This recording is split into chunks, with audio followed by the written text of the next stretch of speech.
Hello everyone, this is Lynn and welcome to my channel. I'm back with the Take 5 Art Journal Challenge. It's a monthly collaboration with a group of ladies and you will find links to their channels in the description below. Kyra will pick 5 prompts to use in our art journaling, and this month's prompts are: add white marker or pen, add paint without a brush, add dots, use distress ink, and add a project life card. Since it's 31st of October today, I decided to do a Halloween theme. I know it's not entirely original and we don't really celebrate Halloween in Malaysia. Well, at least not in the trick-or-treating sense, but it's still a fun theme to do. So anyway, I first applied some texture paste at the beginning and I used a Holtz stencil called Crackle. As the prompt said to apply paint without a brush, I used a cheap makeup sponge instead, and I think I found my favorite way of applying color. It blends so well. I didn't have to gesso my page and I could blend without any issues. I also added a bit of watered down brown along the edges. The colors I used are listed on the side and in the description below.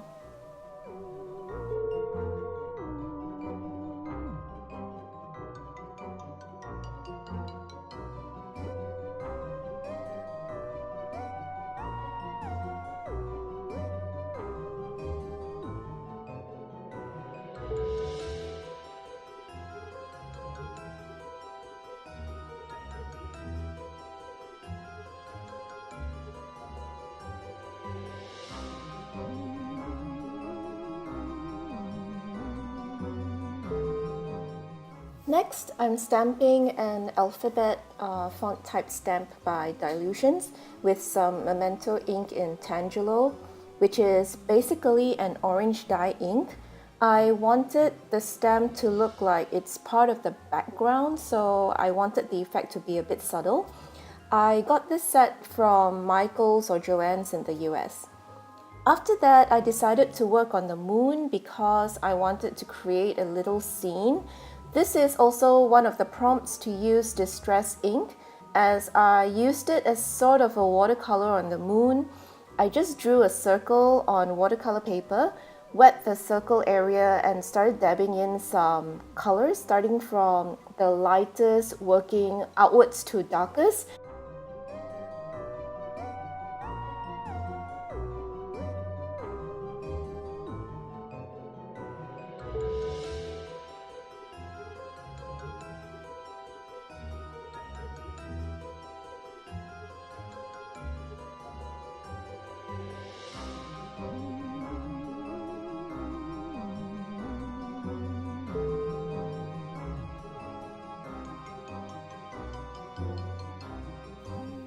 I also splattered a bit of water to lift some color in random spots and splattered gesso on the moon. After cutting the moon out, I shaded the edges with distress ink in Vintage Photo.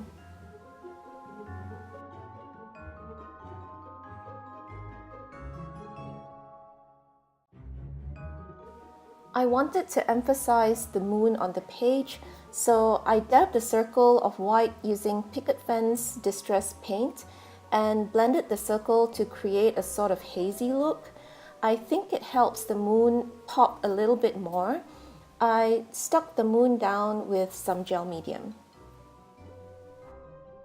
For the dots prompt, I applied texture paste through a Holtz stencil called Dot Fade. And I really like that the dots are a bit uneven, and this is also one of my favorite stencils to use.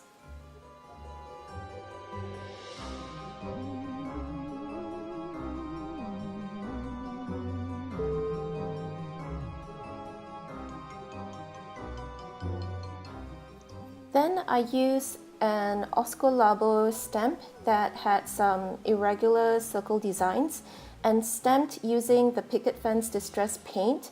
This stamp is by a Japanese stationery company.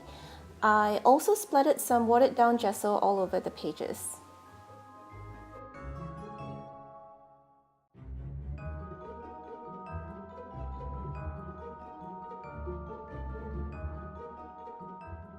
For the white marker prompt, I used a Uni Posca pen to draw in some stars.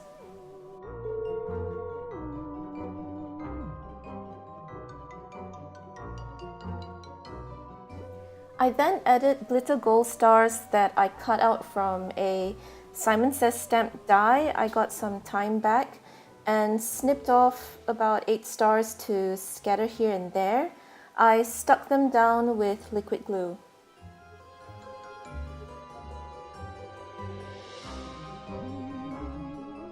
Now I have 3 bats that I cut out with my new silhouette machine that my husband got for my birthday this month. The bats came with a bunch of free cut files when I registered my machine, and I thought they were pretty apt to use in this particular layout. For the Project Life card prompt, I used a card I got a long time ago. I don't do Project Life, and yet I have loads of Project Life cards, and that's because each set comes with so many cards. I use them either to cut out certain elements or to punch or die cut something because I like a pattern. For this card, I cut out the label thing and use a border punch to punch out scallops for the rest of the card.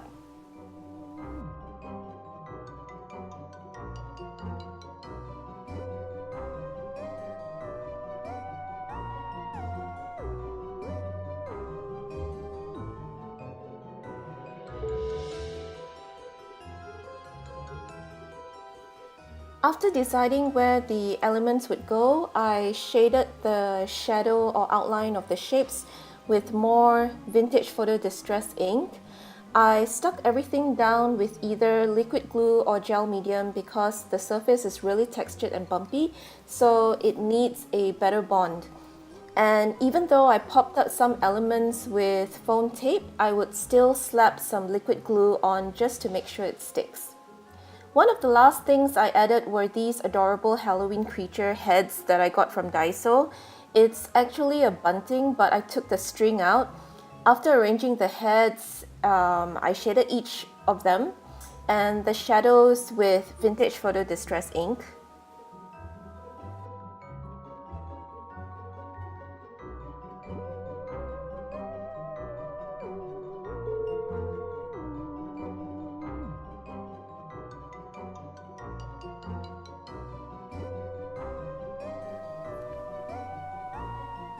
I couldn't decide where to place that last bat and finally stuck it down above the cluster on the right.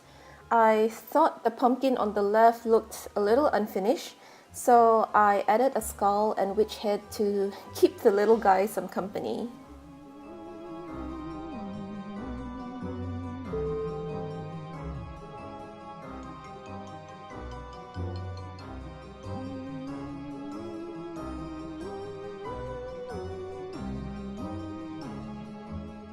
As a last step, I splattered some Heidi Swapp Color Shine in gold all over, and I love this stuff and have been collecting more colors along the way, but the gold is still my favorite.